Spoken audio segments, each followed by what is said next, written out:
베드로후서 1장 1절부터 11절 말씀 보겠습니다. 예수 그리스도의 종이며 사도인 시몬 베드로는 우리 하나님과 구주 예수 그리스도의 의를 힘입어 동일하게 보배로운 믿음을 우리와 함께 받은 자들에게 편지하노니, 하나님과 우리 주 예수를 알므로 은혜와 평강이 너희에게 더욱 많을지어다. 그의 신기한 능력으로 생명과 경건에 속한 모든 것을 우리에게 주셨으니, 이는 자기의 영광과 덕으로서 우리를 부르신 이를 알므로 말미암음이라. 이로써 그 보배롭고 지극히 큰 약속을 우리에게 주사, 이 약속으로 말미암아 너희가 정욕 때문에 세상에서 썩어질 것을 피하여 신성한 성품에 참여하는 자가 되게 하려 하셨느니라. 그러므로 너희가 더욱 힘써 너희 믿음의 덕을, 덕의 지식을, 지식의 절제를, 절제의 인내를, 인내의 경건을, 경건의 형제 우애를, 형제 우애의 사랑을 더하라. 이런 것이 너희에게 있어 흡족한즉 너희로 우리 주 예수 그리스도를 알기에 게으르지 않고 열매 없는 자가 되지 않게 하려니와, 이런 것이 없는 자는 맹인이라 멀리 보지 못하고 그의 옛 죄가 깨끗하게 된 것을 잊었느니라. 그러므로 형제들아, 더욱 힘써 너희 부르심과 택하심을 굳게 하라. 너희가 이것을 행한즉 언제든지 실족하지 아니하리라. 이같이 하면 우리 주 곧 구주 예수 그리스도의 영원한 나라에 들어감을 넉넉히 너희에게 주시리라. 아멘. 베드로 전서와 베드로 후서는 예수님의 12 제자 중에 한 분이었던 베드로의 편지입니다. 옛날에는 복음이 전파되면서 교회들이 세워지기를 마치 들풀이 번져나가듯이 세워져 나갔습니다. 그러다 보니까 교회는 날마다 생겨나는데 그 교회들을 목회할 목회자가 거의 없었습니다. 그래서 그 시대에는 중요한 메시지를 전달은 하긴 해야 되겠는데 그 교회들을 한꺼번에 갈 수도 없고, 그러다 보니까 그 시대에 맞는 메시지 전달 형식이 편지였습니다. 그래서 어느 교회에다가 편지를 보냅니다. 그러면 그 교회에서는 편지를 성도들과 함께 나누고, 편지 내용을 다 나누고 나면 그 편지를 다시 가까운 다른 교회로 전달합니다. 그렇게 전달하고 하면서 편지가 돌아다니면서 메시지가 계속 선포가 되는 겁니다. 그래서 신약 성경의 대부분이 편지 형식으로 작성되었습니다. 그래서 베드로 후서 1장 1절을 보면 끝부분에 뭐라고 했냐면 편지하노니 그렇게 적혀 있습니다. 편지가 쓰여졌을 때는 그 시대의 교회 안에 있는 특별한 상황이 있는 경우가 대부분이었습니다. 어떤 상황 속에 있는 그리스도인들이 그런 상황 속에서 어떻게 살아내야 할지를 말씀하는 것이 그때 전달되는 편지였습니다. 베드로전서는 교회 안에 박해가 있을 때 기록되었습니다. 예수님을 믿으면 통제를 받는 거죠. 예수님을 믿으면 그런 사람들에게 프레임을 씌워서 함부로 하고 왕따시키고 괴롭히고 죽이고, 그런 시대를 살아내야 하는 어려운 환경에 있는 성도들을 위해서 베드로전서가 기록되었습니다. 그래서 이런 말씀이 포함되어 있는 거죠. 부당하게 고난을 받아도 하나님을 생각함으로 슬픔을 참으면 이는 아름다우나, 죄가 있어 매를 맞고 참으면 무슨 칭찬이 있으리요. 그러나 선을 행함으로 고난을 받고 참으면 이는 하나님 앞에 아름다우니라. 예수님을 믿으면 박해를 받으니까, 예수님을 믿으면 고난을 당하니까, 부당하게 받는 고난인데 부당하게 고난을 받아도 하나님 앞에서 하나님을 생각함으로 슬픔도 참고 고통도 참고 하면 그건 아름답지만, 성도가 성도답게 살지 않고 죄짓다가 고난을 받는다면 그러면 무슨 칭찬을 받겠느냐. 그러나 우리가 하나님을 경외하고 선을 행하다가 고난을 받는다면 하나님 앞에 아름다운 일이다. 이를 위하여 너희가 부르심을 받았으니, 이를 위하여 너희가 부르심을 받았다. 그러면서 그리스도도 너희를 위하여 고난을 받으셨다. 지금 예수님을 믿는 우리만 고난을 당하는 게 아니라 우리를 구원하신 그리스도께서도 우리를 위해서 고난을 받으셨다. 그러면서 너희에게 보온을 끼쳐 그 자취를 따라오게 하려 하셨느니라. 그리스도께서는 죄로 인해 하나님과 관계가 단절되어 있던 우리의 문제를 해결해 주시려고 오셨습니다. 그리고 예수님은 화목 제물이 되어서 우리를 위해서 고난을 받으셨습니다. 그리스도를 따르기 때문에 고난이 온다면 그리스도를 따르기 위해서 고난이 있는 길이지만 그리스도가 있는 그 길을 가야 된다는 겁니다. 예수님이 말씀하셨습니다. 같이 읽겠습니다. 사람이 나를 섬기려면 나를 따르라. 나 있는 곳에 나를 섬기는 자도 거기 있으리니 사람이 나를 섬기면 내 아버지께서 그를 귀히 여기시리라. 사람이 나를 섬기려면, 예수님을 섬기기로 했으면 예수님을 따르라. 예수님을 따르는 것이 예수님을 섬기는 거다. 그래서 정말 예수님을 섬기는 사람이면 예수님 있는 곳에, 예수님이 계시는 곳에 그 사람도 거기에 있다. 사람이 나를 섬기면 내 아버지께서 그를 귀히 여기시리라. 누가복음에서도 말씀하십니다.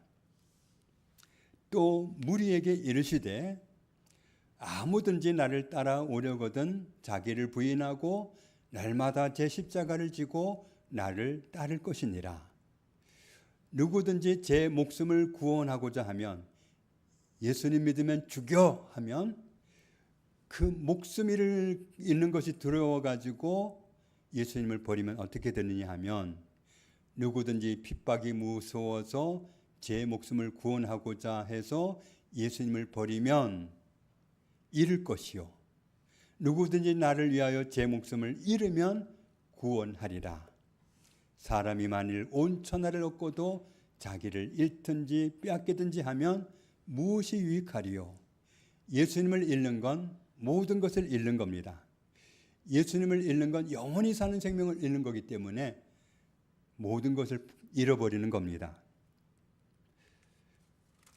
누구든지 나와 내 말을 부끄러워하면, 예수님 믿으면 죽이겠다고 하면, 그러면 사람들 앞에서, 더욱이 핍박하는 사람 앞에서 나 예수님 믿어요 하는 말을 당당하게 못합니다.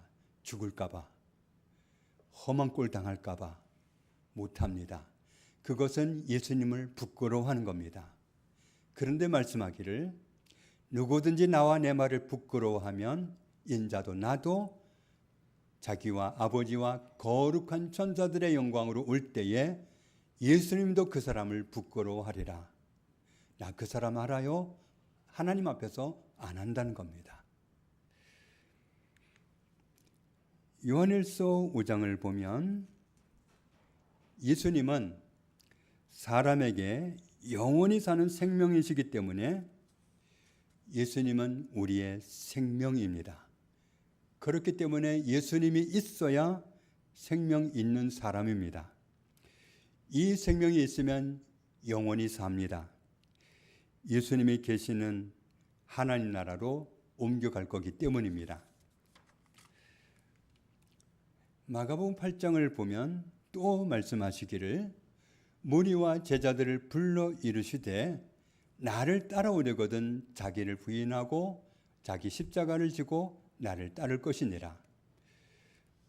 누구든지 자기 목숨을 구원하고자 하면 잃을 것이요 누구든지 나와 복음을 위하여 자기 목숨을 잃으면 구원하리라. 목숨을 붙잡느냐 예수님을 붙잡느냐. 내 목숨을 내가 살리겠다고 예수님 놓아버리면 그러면 잃을 것이요 내 목숨 하나님께 맡기고 예수님 붙잡으면 그 사람은 살 것이요. 사람이 만일 온 천하를 얻고도 자기 목숨을 잃으면 무엇이 유익하리요. 무엇이 내 목숨이냐 하면 내 육신의 목숨이 아니라 내 영혼의 목숨 되시는 예수님이 내 목숨입니다. 예수님은 영원히 살게 하는 목숨이기 때문에 그 목숨 버려버리면 온 천하를 잃는 겁니다. 사람이 무엇을 주고 자기 목숨과 바꾸겠느냐. 잃어버리면 못 찾습니다. 우리가 예수님을 따르다가 박해가 오고 고난이 온다면 예수님 따르는 것을 포기하면 안 됩니다. 그리고 우리가 예수님을 따르다가 신앙 때문에 고난을 당하게 된다면 그리스도께서도 나를 위해서 고난 당하셨다는 사실을 잊어서는 안 됩니다. 예수님은 어떤 상황에서 고난을 받으셨느냐 하면 그는 죄를 범하지 아니하시고 그 입에 거짓도 없으시며 그런데도 욕을 당하시되 맞대어 욕하지 아니하시고 고난을 당하시되 위협하지 아니하시고 오직 공의로 심판하신 이에게 부탁하시며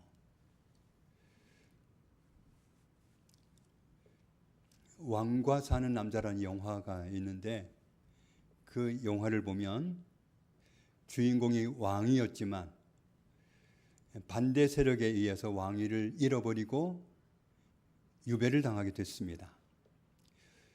동네 사람이 술을 먹고 과거의 왕이었지만 지금은 왕이 아닌 사람의 멱살을 잡고 욕도 합니다.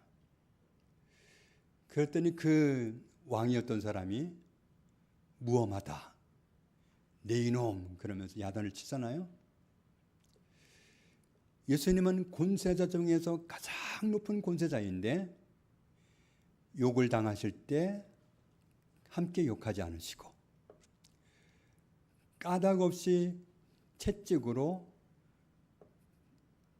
온몸을 갈기갈기 찢어지도록 맞으셨는데 그때 위협하지 아니하시고 공의로 심판하시는 하나님께 모든 것을 부탁하셨다. 예수님은 왜 그렇게 하셨습니까?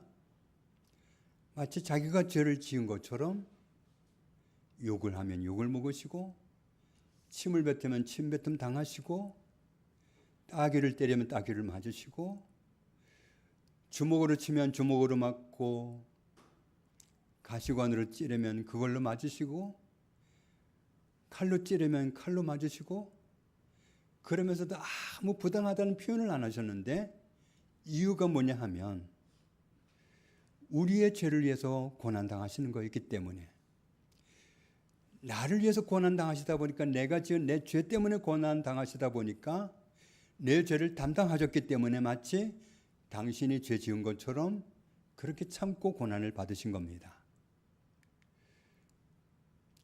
그리고는 친히 나무에 달려 그 몸으로 우리 죄를 담당하셨으니 이는 우리로 죄에 대하여 죽고 의에 대하여 살게 하려 하심이라.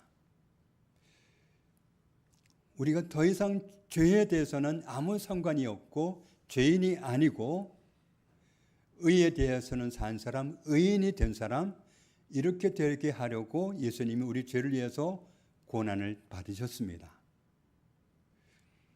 그래서 우리는 죄사함을 받고 구원받아서 하나님의 자녀, 하나님의 백성이 되었습니다. 그리고 이어서 하시는 말씀이 있죠. 그가 채찍에 맞음으로 너희는 나음을 얻었나니.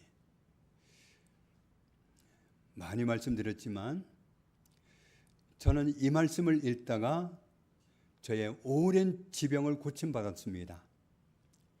저는 위장병이 어려서부터 목사가 되어서도 오랜 동안 위장병 때문에 고생을 했습니다. 위장병 때문에 얼마나 고생했는지 모릅니다. 그런데 이 말씀을 읽을 때 갑자기 이 말씀이 살아서 움직이기 시작하는 거예요. 그리스도가 채찍에 맞음으로 너희는 남을 얻었다. 이 말씀을 읽는데 저한테 이 말씀이 알아지더라고요. 그 이전까지는 이 말씀을 아무리 읽어도 뜻을 알지 못했는데 그리스도께서 채찍에 맞으실 때 나는 나았다. 그렇다면 그리스도께서 채찍에 맞으신 목적이 뭐냐 하면 나를 낫게 하려고, 질병이 있으면 아프고 힘듭니다. 그 힘들고 아프게 하는 모든 것을 나에게서는 없애주시려고 그렇게 사정없이 채찍을 맞으셨습니다. 그리스도가 채찍에 맞음으로 너희는 나음을 얻었다고 선포하셨습니다.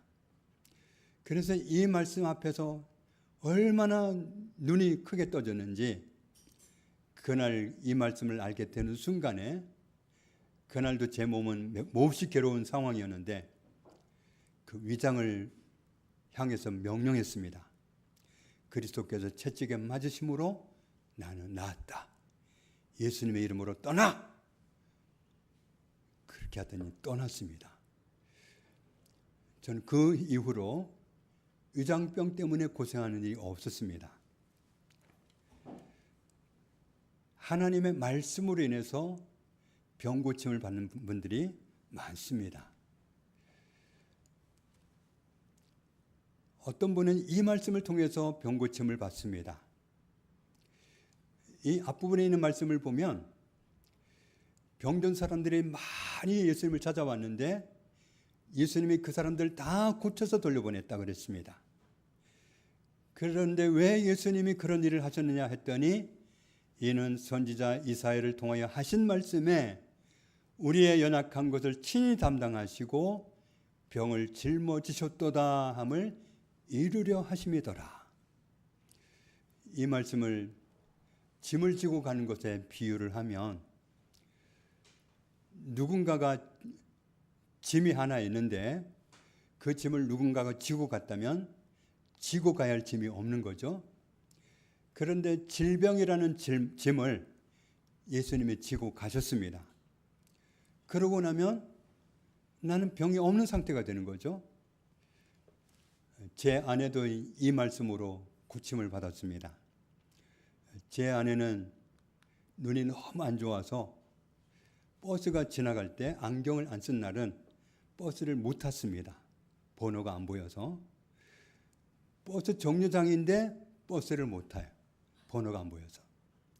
그런데 이 말씀을 통해서 그 안 보이는 눈을 고침받고, 지금도 눈 안경 안 쓰고 보잖아요. 하나님이 말씀을 통해서 고쳐주셨습니다. 또 어떤 분은 이 말씀을 통해서 병 고침을 받았습니다. 마가복음 11장 24절인데 같이 읽습니다. 그러므로 내가 너희에게 말하노니 무엇이든지 기도하고 구하는 것은 받은 줄로 믿으라. 그리하면 너희에게 그대로 되리라. 아멘. 미국에서 케네스 핵인이라는 목사님이 살고 있었는데, 어린 시절에 백혈병하고 그리고 심장 기형병으로 어려서부터 뛰지를 못했습니다.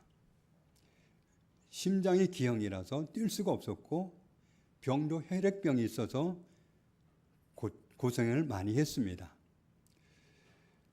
그랬는데 드디어 청소년기에 왕성한 활동을 해야 될 시기에 아예 들어 누워버렸습니다.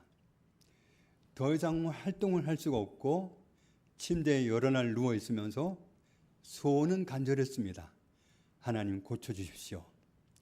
그러면서 고쳐주시기를 기도하면서, 그 시대는 성경이 귀했기 때문에 외할머니가 보던 성경을 읽고 있었는데 이 말씀을 읽어가다가 이 말씀에 부딪혔습니다. 이 말씀을 읽을 때 성령님이 오셔서 말씀하신 거예요. 혜균아, 이 말씀을 잘 봐라. 너는 여태까지 너의 병을 고쳐달라고 기도하지 않았니? 예, 그렇습니다. 그런데 너는 지금 뭐 하고 있니? 예, 저는 병 고쳐주기를 기도했고 어느 순간이든지 하나님이 제 병을 고쳐주셔서 낫는 순간을 기다리고 있습니다. 그랬더니 성령님이 하시는 말씀이 너는 이 말씀을 잘 봐라. 너는 이미 병을 고쳐주시라고 낫게 해달라고 기도해 왔었다.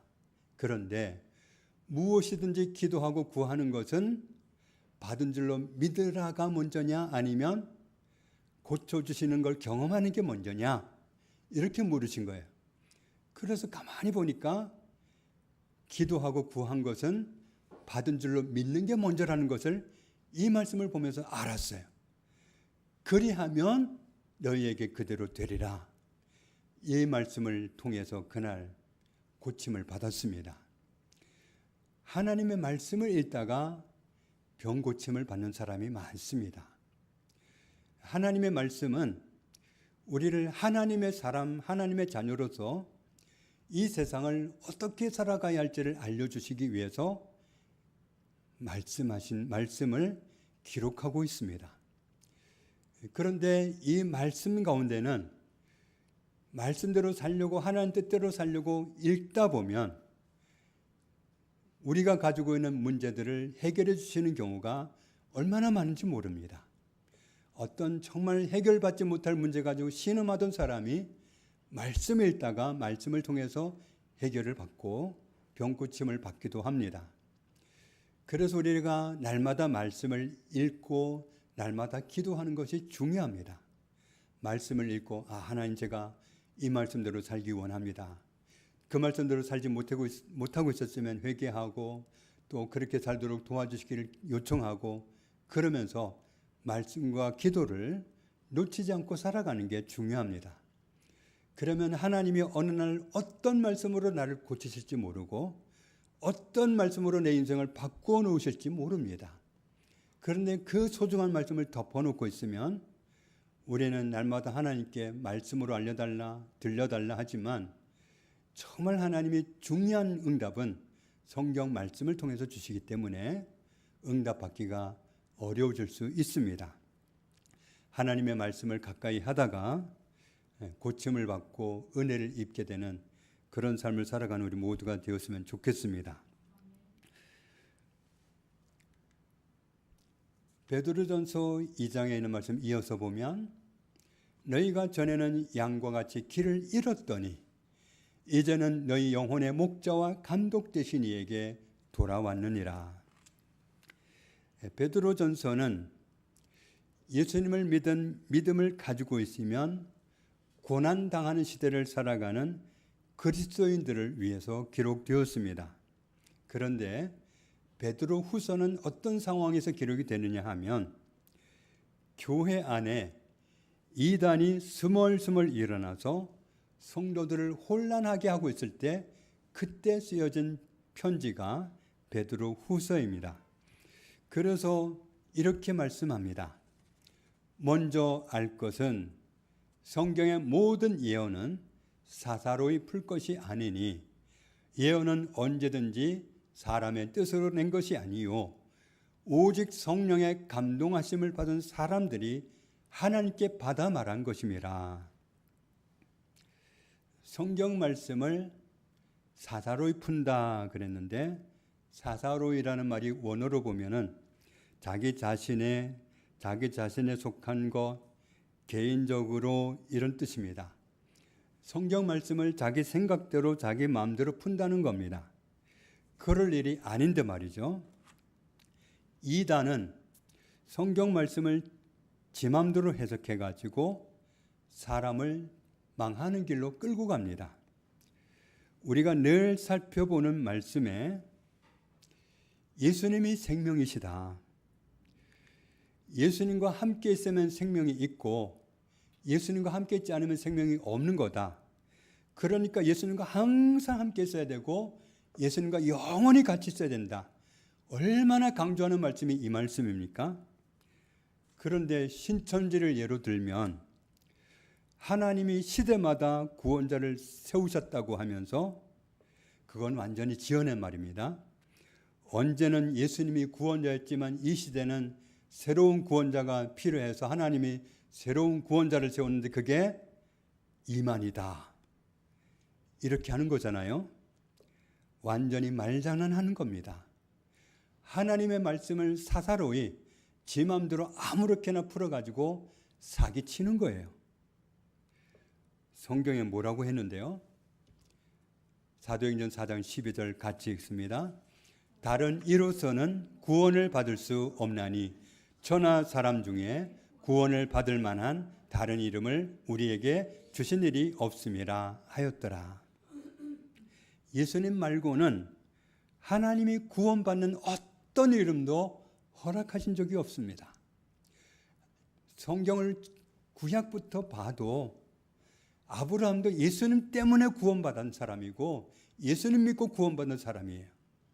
구약시대에 구원받은 모든 사람들이 메시아를 보내서 구원하신다는 그 약속의 말씀 붙들고 구원받은 거지 다른 구원자 믿고 구원받은 거 아닙니다.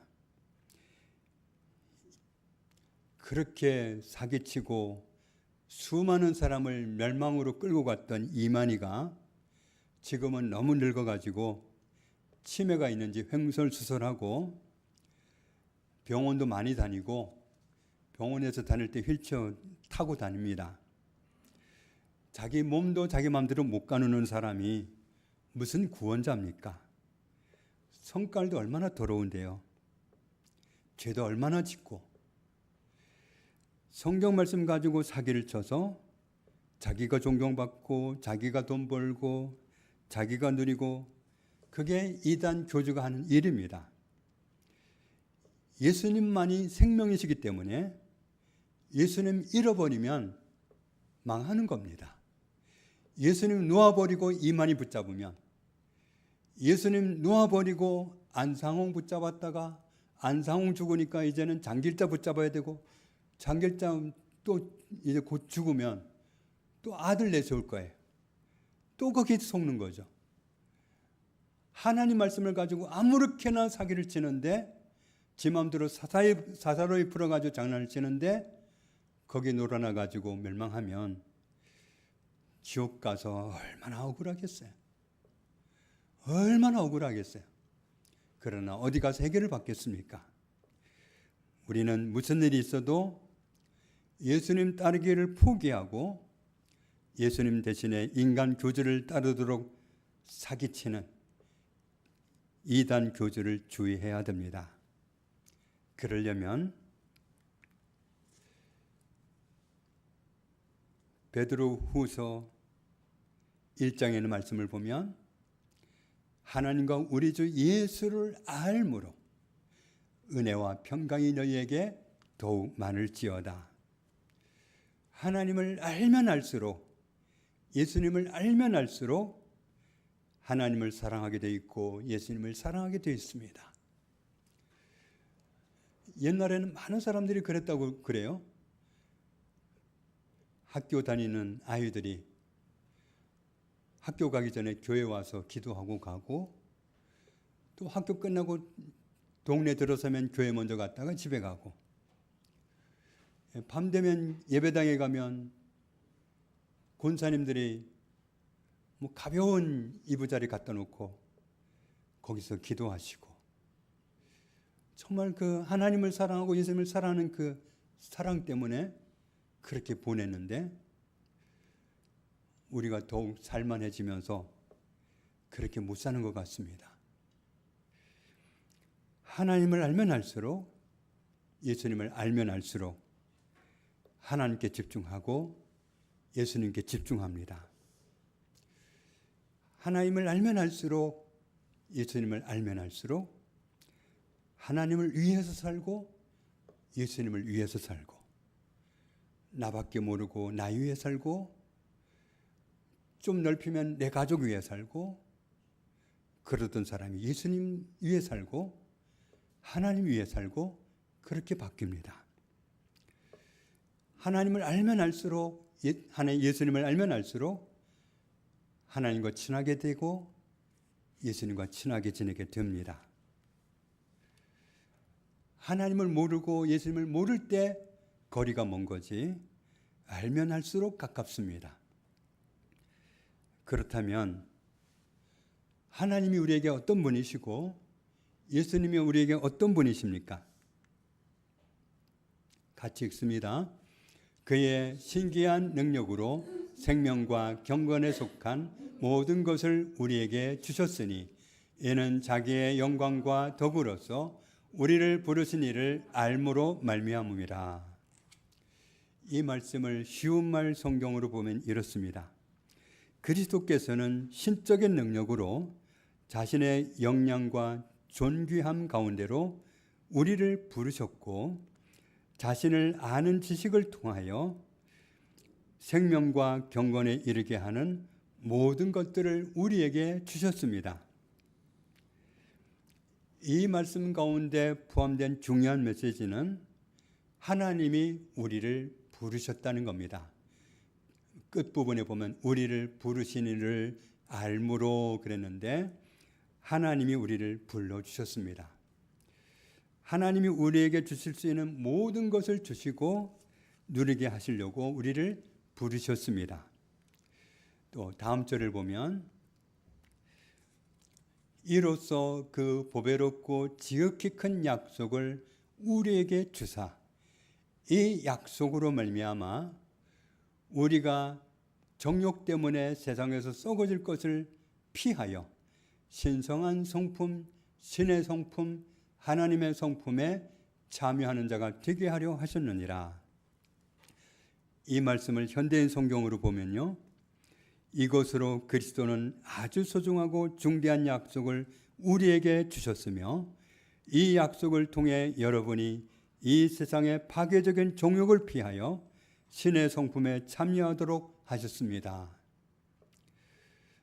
우리가 우리를 불러주신 하나님과 영원히 함께할 때 우리는 하나님의 나라를 상속받게 되고 하나님의 나라에서 모든 풍성함을 누리게 됩니다.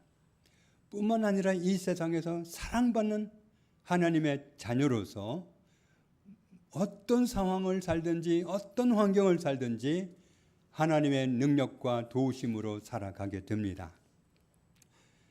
우리가 하나님이 약속하신 모든 것을 누리기 위해서는 끝까지 예수님과 함께 있어야 됩니다. 변함없이 예수님을 따르는 사람이 되어야 합니다. 그런데 이 말씀 중간에 보면 너희가 정욕 때문에 그랬잖아요. 너희가 자기 욕심 때문에 자기가 하고 싶은 것 때문에 자기 욕심대로 살고 자기 마음대로 살겠다고 예수님을 따르지 않고 하나님을 멀리하고 그렇게 되면 하나님은 그렇게 풍성한 것을 주시려고 준비하고 팔을 뻗고 계시다고 하더라도 그것이 내 차지가 되지 않는 겁니다.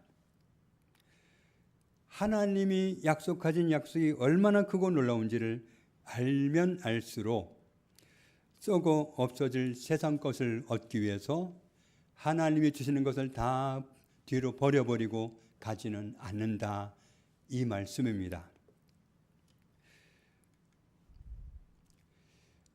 베드로후서 1장 5절부터 7절을 쉬운 성경으로 보면 이렇습니다. 그러므로 이러한 복을 받은 여러분은 열심히 여러분의 생활 가운데 믿음의 덕을, 덕의 지식을, 지식의 절제를, 절제의 인내를, 인내의 경건을, 경건의 형제 우애를, 형제 우애의 사랑을 더하십시오. 이러한 모습이 하나님의 성품입니다. 하나님의 성품은 믿어주는 겁니다. 우리가 하나님께 어떤 약속을 하면 너 안 지킬 거지? 너 말로만 지키겠다고 하는 거지? 그렇게 안 합니다. 하나님은 믿어주십니다. 하나님의 성품은 믿어주는 겁니다. 우리가 하나님의 성품에 참여하는 건데 믿음을 갖는 겁니다.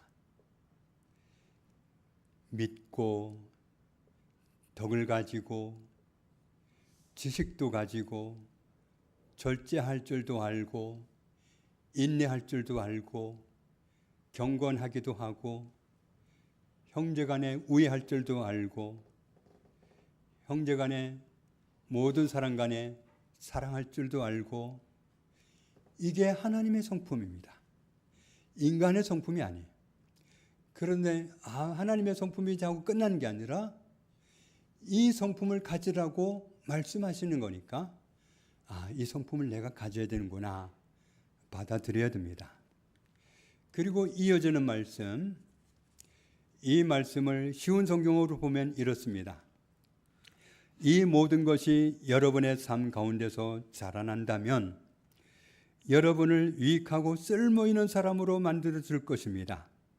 또한 우리 주 예수 그리스도를 아는 지식이 여러분의 삶을 더욱 풍성하게 해줄 것입니다. 9절 말씀에 이렇게 하나님이 명령하시는 명령을 듣고도 이렇게 살겠다고 결단을 안 하고 여전히 자기 마음대로 산다고 한다면 그 사람은 맹인이다. 멀리 보지 못하는 사람이고 자기의 모든 죄가 옛날 깨끗하게 받았다는 사실도 잊어버린 사람이다. 우리가 다른 사람을 사랑할 수 없는 이유는 사랑할 수 없는 모습을 지녔기 때문입니다. 그러면 그 사람만 그런 게 아니라 나도 옛날에 그랬습니다. 그런데 옛날에 그런 나를 하나님이 용서해 주셨습니다. 사랑해 주셨습니다.